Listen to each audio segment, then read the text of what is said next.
Good morning, ladies and gentlemen. It's a great pleasure to be here. I would like to thank the organizers for giving me the opportunity to share a few thoughts. Over the past 2 days, we have been discussing how the international and regional security environments have becoming increasingly complex, less predictable, less stable. And it's difficult to escape the prediction that there are more dark clouds gathering in the horizon. So why is that? Why is there less cooperation and more competition and conflict? I would single out 3 factors. The first one is increasing strategic competition between great powers, but of course this is spreading into other levels. And the mentality of the enemy of my enemy is my friend is also spreading, and this makes for some strange bedfellows. Second factor, the proliferation of emerging and disruptive technologies. And technology is part of the problem, but of course can also be part of the solution. And the third one is the increasing use of hybrid methods by state and non-state actors. And one should not forget that the conflicts in Gaza and Ukraine are multidimensional, both kinetic, but at the same time, information wars. Now, there's a long list of conflicts. We refer to some of those over the past 2 days. There's Gaza, Ukraine, Syria, Libya, Western Balkans, the Caucasus, potentially Taiwan, Kashmir, Afghanistan, Sudan, and unfortunately the list is much longer. And these are affecting the daily lives of tens, even hundreds of millions of people. And we should continue our efforts to achieve, at a minimum, a ceasefire and hopefully resolve as many of them as we can. But we should not forget that there is also a bigger agenda, sort of trying to zoom out. There is a list of critical problems for humanity, with climate change being at the top of the list, but then AI and other emerging technologies being a close second. And there are more. Proliferation of weapons of mass destruction, especially nuclear. And I don't want to single out any specific countries, but I suspect few of us would feel safer if there were 20 countries having nuclear weapons. And the re-nuclearization of great powers' foreign policy is also a source of concern. And finally, because it is related, catastrophic terrorism. Now, that could be a game changer. Non-state actors using nuclear devices or biological weapons. Then inequalities, global inequalities, is a corrosive factor in the very foundations of our societies. And the need to manage the global commons. Now, it's not impossible that we may witness a new arms race in space or in cyberspace, or looking at the Great Pacific garbage patch. Obviously, there is much we need to do to protect the global commons. Or pandemics. Now, the main conclusion drawn in many capitals is that when the new pandemic happens, and it will happen, that we know for sure, the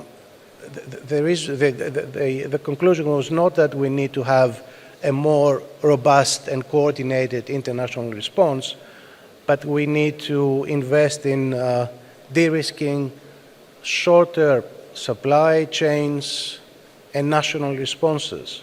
Now, I will not say that this was irrational, but it's certainly a suboptimal solution to the problem.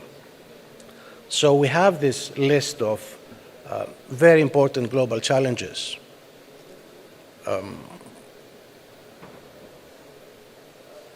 Why, coming back to the regional ones and the conflicts and the bilateral problems,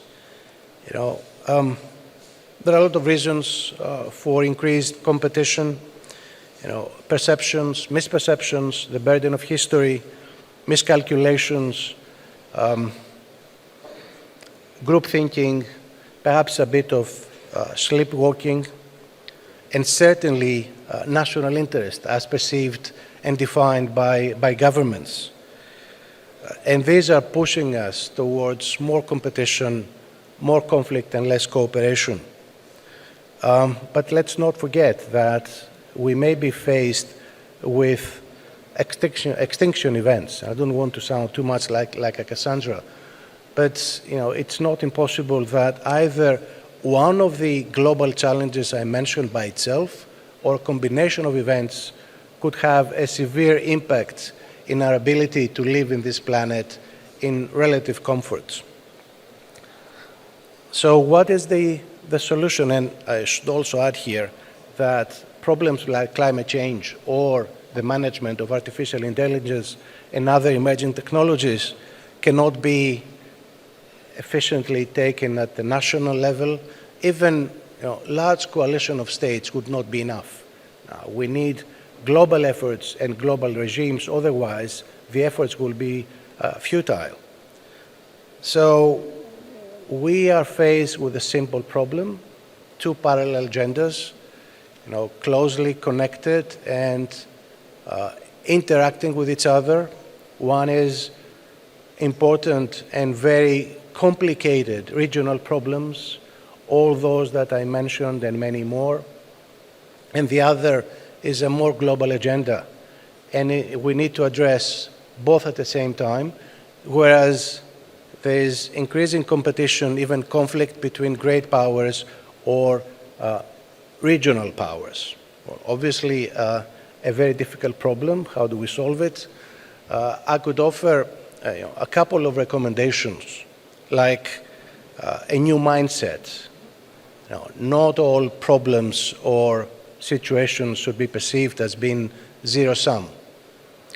Or try to see the forest, not just individual trees, however big or impressive those trees may be. But at the same time, let's not forget that a single burning tree could, at the end, burn the whole forest.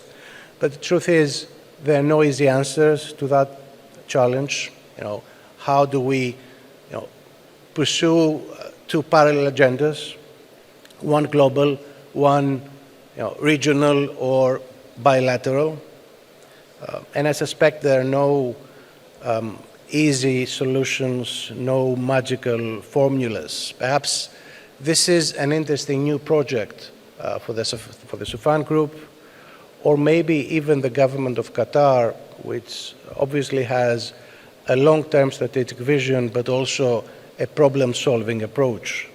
So maybe this could be next year's, the theme for next year's conference. But, and let me finish with that. Time is also an important dimension.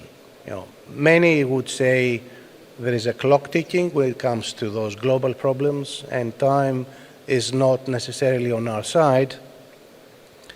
And Fred McTaggart, one of the founders of Greenpeace, once wrote, when the dinosaurs were faced with a very serious crisis, they decided to create a committee to look into the problem, which then established a subcommittee, which then set up a working group to report on the situation.